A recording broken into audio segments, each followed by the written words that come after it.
Hey folks, welcome to Wolden's Gaming Den. Today we're covering the tutorial for the game Tammany Hall, designed by Doug Eckhart and published by Pandasaurus Games.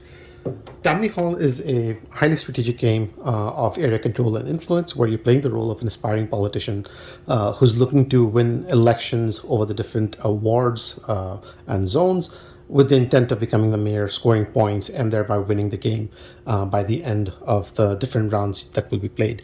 The game will be played over 16 rounds, and whoever has the most points at the end of the 16th round is going to be the winner. Thematically, you have different immigrant populations coming into the city itself, and they will be relocating to the different wards or zones, and you want to have influence with those populations, and they will thereby help you win the election when it's time for that to come up. So, with the theme of the game aside, let's have a look at some of the quick components and what we have in front of us. Then we'll go into setup, and then we'll look at what the turn structure and scoring looks like for the game. So here we have the main game board laid out. You see the map of the area in question over here. Each one of these areas that are sort of like bordered out and have a different color scheme as well are individual wards. And some of these wards put together will constitute a zone. So this, for example, has a dark black border going around it. This is zone number 1, as you can see with this number. This is zone number 2. This is zone number 3. This area is not part of the gameplay area, so we'll just ignore that red section right over there. So there are 3 zones, each one split up into different wards. Tammany Hall is located right at the center. Some of these will give you specific benefits. We'll look at that later on. But otherwise, for the most part, most of these wards will function pretty much the same way. This is the Castle Garden. We'll talk about this a little bit later on. A lot of the immigrant population that are coming into the city will be coming here, and then they will be relocating out onto the city board itself. This tells you the specific immigrant populations that will be coming into the game at the start of the game when you're doing setup, and depending on the player count, perhaps later on over the course of the game as well. Here we have the round track marker. As you can see, it goes all the way up to 16. There are specific elections that will be held every 4 years. So at the end of the 4th year, there will be an election, end of the 8th, end of the 12th, and then end of the 16th, we will have elections as well. So 4 elections are going to be held over the course of the game. And that will give out different points to different players and so on. That is the points track going around the outside of the board on the top on the right. Now, one thing I really like about this game board is it does give you a lot of the different setup elements, different abilities, and the actions and scoring right on the board itself. So we'll be referencing this quite a bit as we go through the tutorial, so that when you're playing your game, you can easily reference these yourself, and that will hopefully make your gameplay experience a whole lot easier. These are different influence tokens, or rather favor tokens, as the game calls them, with the different immigrant populations. So whenever you see one of these discs or one of these cubes in different colors, they represent different these represent immigrant populations. These represent the favor tokens. Green represents Irish, white represents English, yellow represents the Germans, and blue represents Italians. So whenever you see those cubes or those favor tokens, they're referencing that particular population or immigrant population, as it were. You also have these ward bosses, and each player will get those, and there's a bunch of other pieces. But now let's quickly jump into setup, and then we'll cover the remaining pieces in that way. So first of all, you will lay out the game board in front of you like so. Take the round marker, put it on 1. Depending on the number of players that you're playing, each player will be given the total set of ward bosses in their player color, and each one of them will also get one of these Slander tokens. So give each player 3 Slander tokens. Any unslander tokens that are not provided based on the player count will be returned into the box. We don't get extra Slander tokens over the course of the game. So in this case, we're representing the red player, and we have our 3 Slander tokens and our ward bosses over there. Next up, you will take out population cubes based on certain pre-printed ones out on the game board over here. So there are 3 areas where the different colors have been pre-printed over there. So you will put the corresponding cubes in those spots. There's one specific one for Tammany Hall, which requires an Irish population cube. So that will go there by default as well. So put those out over now. We'll bring those into the game board in a minute. Each player will take one of the ward bosses, put it on the point track. So that is going to be covered over there. Put all the favor tokens out on the side so that each of the players can hopefully easily access it. Next up, take these tokens, and we'll talk about what these tokens do a little bit later on, put them off to the side. And then you have these different role cards that the game also comes with. These will be given out after the first election is held, but for now, take all of these and put these onto the side over here, like so. Next up, we need to seed Castle Garden. So basically, you will take out all the other cubes that you've not used, that have not gone in there, into the bag, and you will randomly draw out cubes over here and put them over here. Number of cubes that need to be drawn is equal to the number of players plus 2. So in this example, we're setting up for a 4-player game. So basically, we're going to be drawing 6 cubes from here and putting them out over here, which we've already done, as you can see, based on there. Now, we need to start seeding these different locations based on the population cubes that will come in. And this will be based on the number of players that you're playing with. So in this example, we have 4 players. The game goes up to 5. If you're playing a full 5-player game, all these population cubes will go out into the different zones at the very start of the game. But if you're playing with lesser player counts, then certain zones will be used at different stages. So in a 4-player game, we will be seeding out zone number 1 and zone number 2, but not doing zone number 3. Zone number 3 will be done later on. This over here, right underneath the round track, gives you a very handy reference sheet in terms of which zone comes into play at which particular point in time. So this tells you that if you're playing a 3-player game, only zone 1 will be populated, 4-player, only zone 1 and 2, or 5-player, all the zones. This tells you, and this is right underneath the 4th year or the first election. After the first election is held, if you're playing a 3-player game, zone 2 then gets populated at that time. And if you're playing a 4-player game, zone 3 gets populated at that time. And if you're playing a 3-player game, then at the end of the second election, or year number 8, zone 3 is then populated at that point. So in a 4-player game, let's go ahead and populate zone 1 and zone 2. The way that this will work is, you will see that there was a dedicated cube for Tammany Hall. So that will go into spot number 14, which is the dedicated spot for Tammany Hall right away. We take the remaining ones, and we will basically randomly seed out the remaining area. So we can just easily go one for over here, one here, here, and here. We've seeded out zone 1 in this way randomly. There is no specially assigned locations for zone 2. So we can just take all the ones that are over here and put them out randomly on those different spots. In a 4-player game, as you remember, zone 3 is not going to be populated. We'll do that at the end of the 4th year. So those cubes are going to stay right over there. And with that, we're pretty much ready to get started into the game itself. So what are you doing on your turn? You're obviously playing over 16 years, and in each year you'll be taking 1 main or mandatory action, and you have the option to take up to 2 optional actions on your turn. Now, the optional actions are not available until the end of the first election, so we'll come back to that a little bit later on. Let's talk about the mandatory actions first. And this gives you sort of like the sequence over here that you'll be following through with the actions that you can take. So again, for ease, let's maybe follow these references so that we can all sort of like follow along with the game when you're playing out on the table yourself. So in a game here, the first thing you're doing is you look at Castle Garden. If it is empty, you will refill it. If there is at least 1 population cube that's present in here, you do not refill it. So at the start of the game, all of these are here, so we're not going to be refilling these out at this point. But if you had to refill it, you will refill it again using the same formula we did during setup, which is the number of players plus 2. So in a 4-player game, you would be taking 6 out of the drawback randomly and putting them out over here. So in the first round, obviously, we're skipping this. Then you go on to the actions, and the mandatory actions that you can do are either a ward action or an optional action. The ward action, optional actions, we said we'll come to later, a little bit later on. In a ward action, the first thing that you can do, and let's say we were the start player that was chosen, we can do a campaign potentially. So that basically means we can take our ward bosses and put them out on any location that is now active at this particular point in time. And the ward bosses can go to the same ward or they can go to different wards. So I could take these 2 and maybe one of these can go over here and one of these can go over there. There's no restriction on where they can go as long as there is a population cube in that particular spot. So that's good. So that's one action that we can do on our turn. The other action that we could have done on our turn is a settle action, which is we take one of our ward bosses and we put it on one of the locations, and then we take one of the population cubes over here from Castle Garden and put it out onto the game board. So perhaps we could take the green cube representing the Irish population, and maybe we want to put it out over here like so. And for any cube that you are putting out onto the game board using this action, you get a favor token of that population. So in this case, we would get the favor token for the Irish, and we'll take it in our play area, and that's going to be with us. So those are the two different main actions that you can do. You can either do a campaign, which is put out two different ward bosses, but you're not getting any favor tokens in that way, and they can go to the same location or different ones as long as there's a population cube there.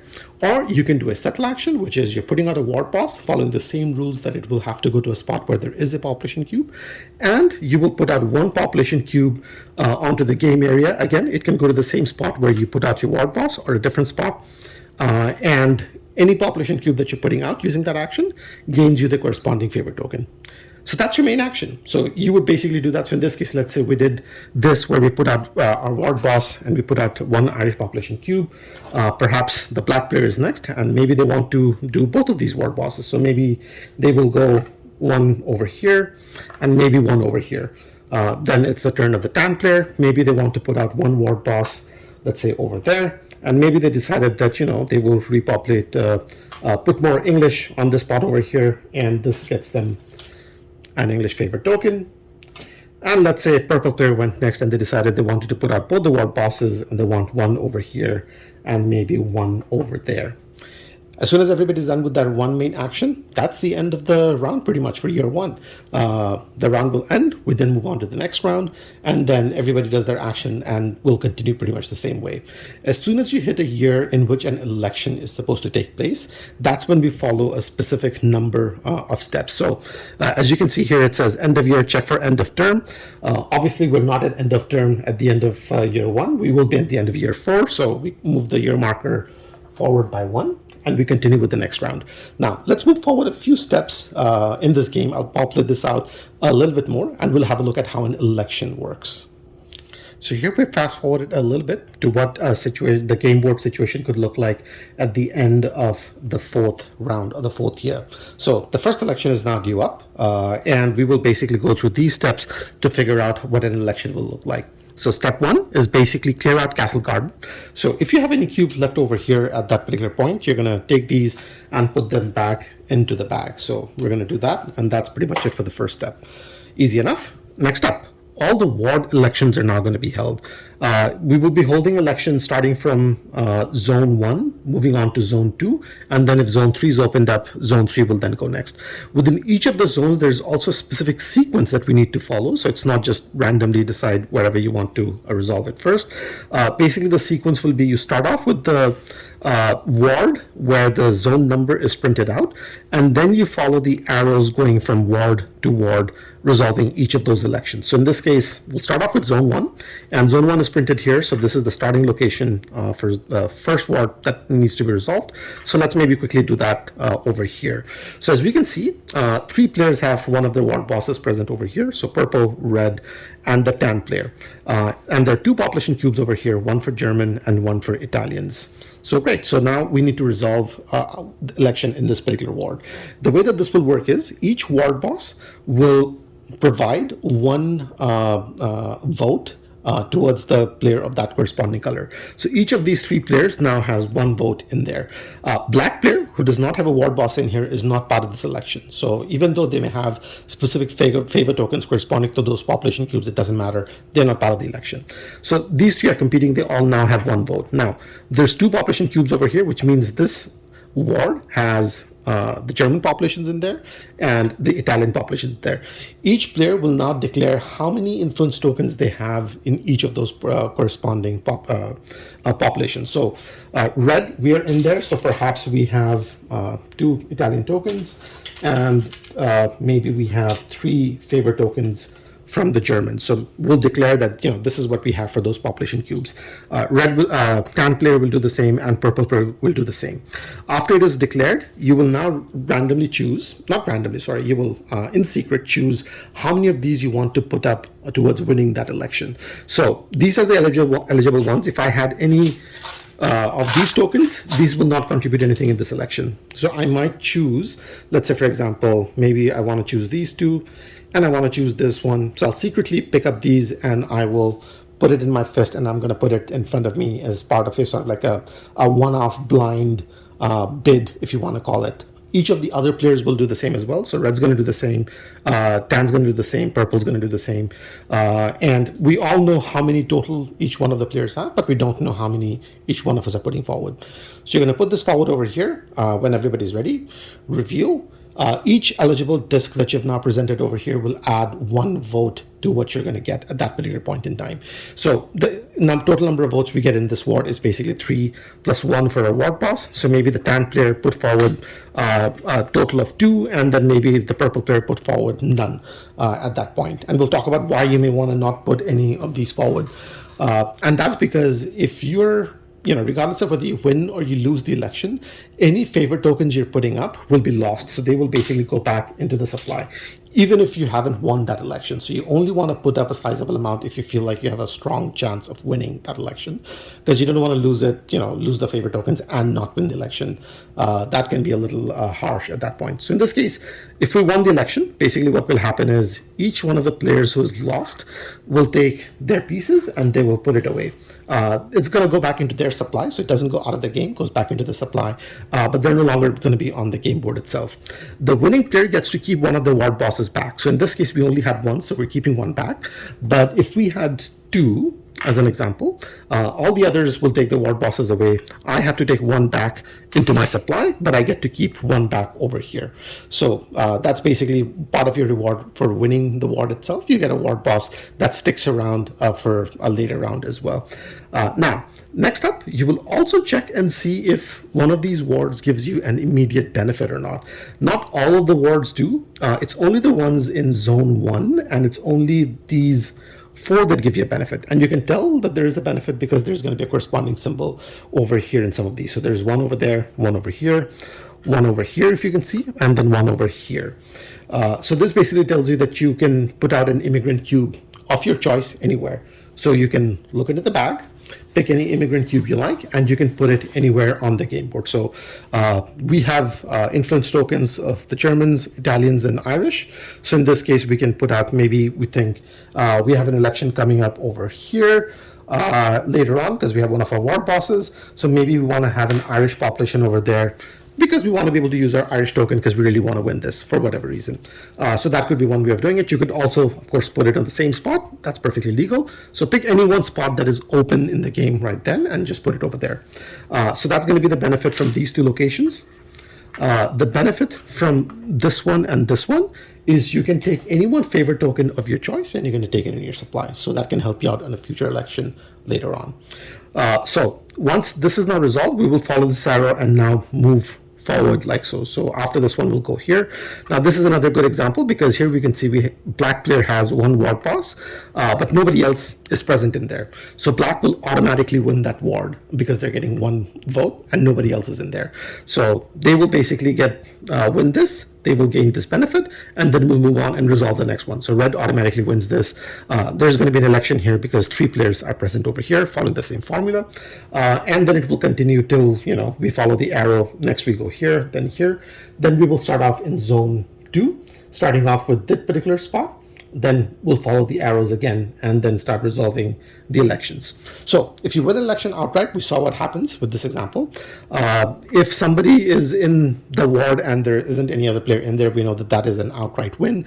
Now, if, let's say, for example, you had a spot where there is no ward boss, let's say, for example, if nobody was here, nobody wins that election. So there's not going to be any ward bosses there. And if you're tied after the blind bidding is done, nobody wins. So basically, all your ward bosses go away and all the favor tokens you've bid go away as well. So ties are very unfriendly in these elections. So in this way, we'll basically keep going. So let's say, for example, in this case, maybe black won. So we'll resolve that election. In this case, let's say black won again. In this instance, let's say purple won the election. Over here, tan, purple. Let's say maybe that's how the elections played out for whatever reason. So that's basically where things stand. So we've gone through the sequence. We've cleared out the castle garden. we have held the ward election. Next up, we'll find out who the different immigrant leaders are. What that basically means is we'll look at who has the highest number of immigrant cubes under their control at that particular point in time. So we'll start off with the Irish. Red, which is us, we have 1, and that's it. Black has 1, 2, and that's it. Tan has 1, 2, that's it. And purple has 1, 2. So it looks like there's a bunch of ties. And ties in this case are friendly. So let's say, for example, if purple and the black player are tied in this instance, purple will put down one of the markers over here. Black will put down one of the markers over here, like so. And that's going to be sort of like the benefit for them in terms of the immigrant leaders. And we'll do that for all of these. And you can put down sort of like your markers around this as a reminder in terms of who won the election. I'm just making up a theoretical scenario in which this might have played out over here, like so. So we've determined who the immigrant leaders are. Now we will give out points based on the wards that have been won and benefits based on who's the leader for each of those populations. So for winning each of these wards, each player will gain 1 point. So in this case, we won. So red gets 1 point over here. Black won this. Blacks move forward 1 as well. Red moves forward another. Then black moves forward another. Black moves forward 1 more. Black is doing really well. Purple is finally on the score board. Then we have tan. Then we have black. Then we have purple. And tan moves up 2 more. Now, I moved up purple over here by 1 for this, but really they should move up by 2 for Tammany Hall. So as you can see under election scoring over here, Tammany Hall gives out 2 VP, so purple will actually get 1 extra as a result of that. Every other ward will give out 1 VP, and that's basically going to be the sort of like points given out for all of these different things. Each player who's the immigrant leader for all of these will gain 3 favor tokens for that corresponding population. So purple and black will gain 3 favor tokens for the Irish each. So they're going to take these favor tokens and they will put it in front of them. You can be a leader for multiple different types of population, and that's perfectly legal. So in this case, purple is the leader for both Italians and Irish, so they will get 3 favor tokens of each one of those. It is friendly over here, unlike the election over there. You will continue in this way until all of that is done. Now, we've done this. Next up, we need to figure out who the mayor is. And the mayor is the player who's won the most wards over here.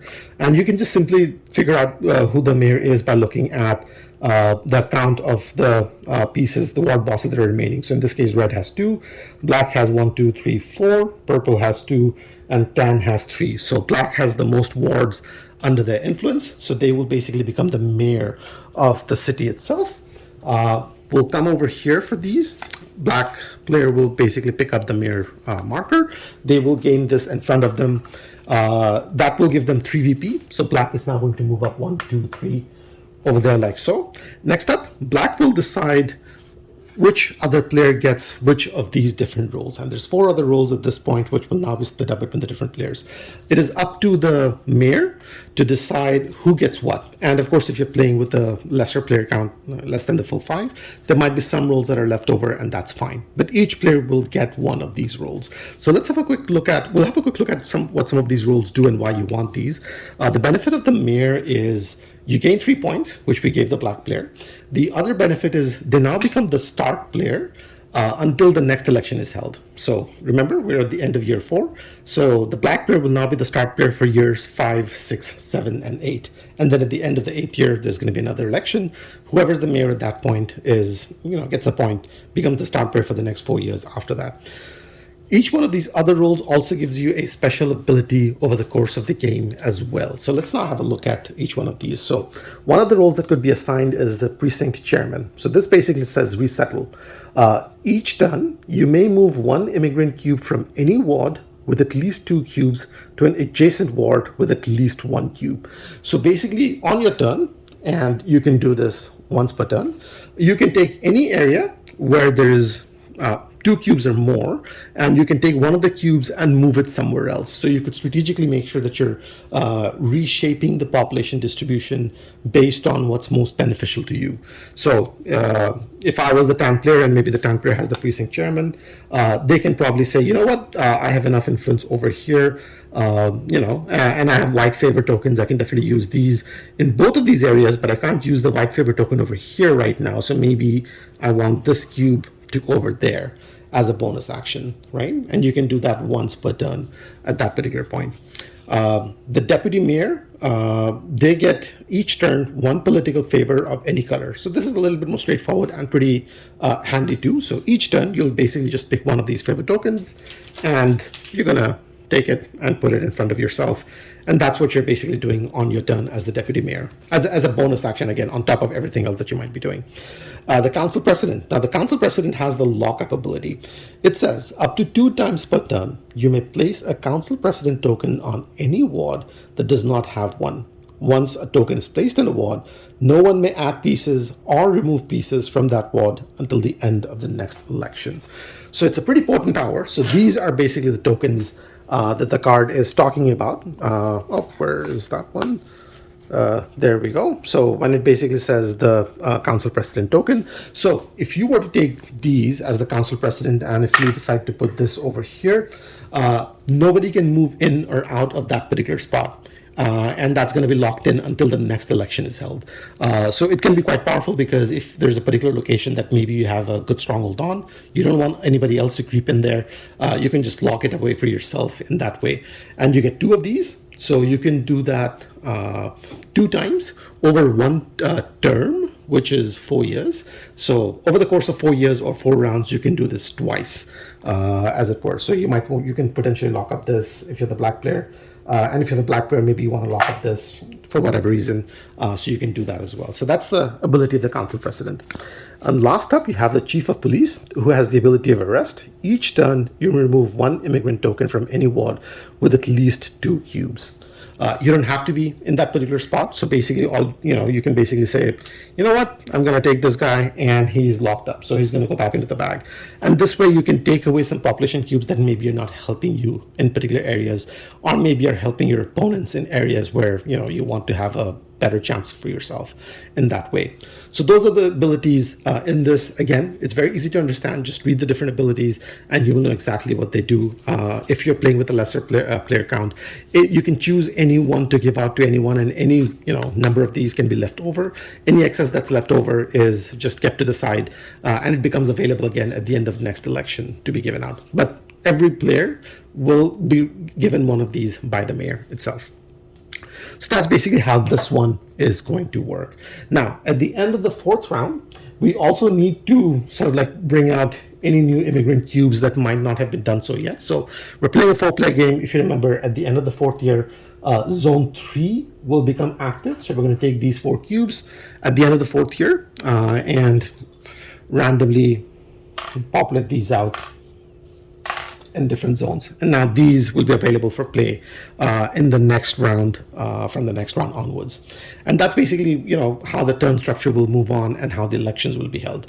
Now, I have not talked about the bonus actions yet, because the bonus actions are now available to you. In fact, we've spoken about one, which is that ability. So if you go back to this section of the board, it tells you that you have up to 2 optional actions on your turn. One of them is the office benefit. So we already had a look at these actions. So on top of your main action, you can do any one of these as per sort of like, what they allow you to do. Read the text. That will tell you if you can do that once per turn or a certain number of times per term, as it were. The other action that you can do, bonus action that you can do on your turn, and this can only be done once per term, again, so during the term of the 4 years in question, which is to slander. And to do that, you'll be using one of the slander tokens, and you can do that at that point. It can only happen once per term. If you do not use a slander token in a specific term, they don't carry over to the next term. So it's just basically going to be saved up until the end of the game itself. And that's not bad, because each one you've not used is worth 1 point. Now, how do slander tokens work? So basically, let's say, for example, if we're looking at a similar game state later on, and Let's maybe bring out some of these guys so that we can show how some of these Slander tokens might work. So let's say maybe this was the situation, and maybe let's say we had these set. It will make sense in a minute. So let's say we wanted to use our Slander token. You can use the Slander token to basically spread negative rumors about your opponents, and it's a way for you to get rid of some of the ward bosses in areas that you might be at. So as an example, let's say I'm over here as the red player. I have the tan player over here with me, and I want to get rid of them from over here. So I can spend one Slander token, and I have to spend one favor token of any one of the populations that is present in that specific area. So in this case, you have the Germans, Italians, and Irish. So maybe I spend one of these Irish favor tokens. So I've spent these two, and this will get rid of this ward boss. So this ward boss now goes back into the supply of its original player. So that's basically, you're doing a Slander bonus action.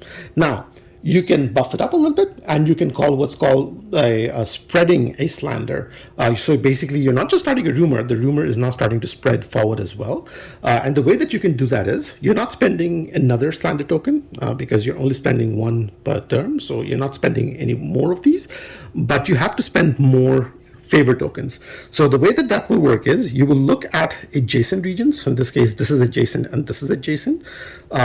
You must have a ward boss in the other area as well, and the player that you just removed must also have a ward boss in that particular area. And the favor token that you used to remove it, so the population cube that was also here, must also be present in the other area as well. So in this case, as a red player, I'm also in this area. The tan player that we removed from here is also here, and we use the Irish favor token, and the Irish population is there as well. So thematically, the Irish population is now spreading those rumors or slanders into the adjacent district as well, and that will help me get rid of this ward boss over here. To do that, I need to spend 2 more favor tokens. So the second time that you're doing it, it becomes a bit more expensive, and I'll spend 2 more of these, and that gets rid of this guy over here, and it goes back. And you can only do that, sort of like the spreading the Slander bit can only be done once. You cannot just keep chaining that, forward again and again. So that's basically how you do the Slander bonus action and spreading a Slander. Just keep in mind that when you're spreading the Slander, you need to be in the area that you're spreading it to. Your same opponent needs to be in that area, and the favor token that you used, that population cube must also be there as well. And then for the second one, you're spending 2 cubes at that point. So in this case, we have spent a combined total of 1 Slander token and 3 of these. So that's a bonus action. That's basically going to continue on for each of the rounds. Once we get to the end of the 8th round, if there is another zone that needs to be populated, you will do that. Otherwise, you will do the election the way that we saw. Remember, if this is ever blank, you're repopulating that, and that's going to happen as part of your turns. You're going to do that at the start of each of your turn. And the game will keep on continuing until we get to the end of the 16th round. One quick note. If while holding an election there's ever a tie, you will break the ties based on somewhat similar to this order. So the first tiebreaker is basically whoever has the most favor tokens.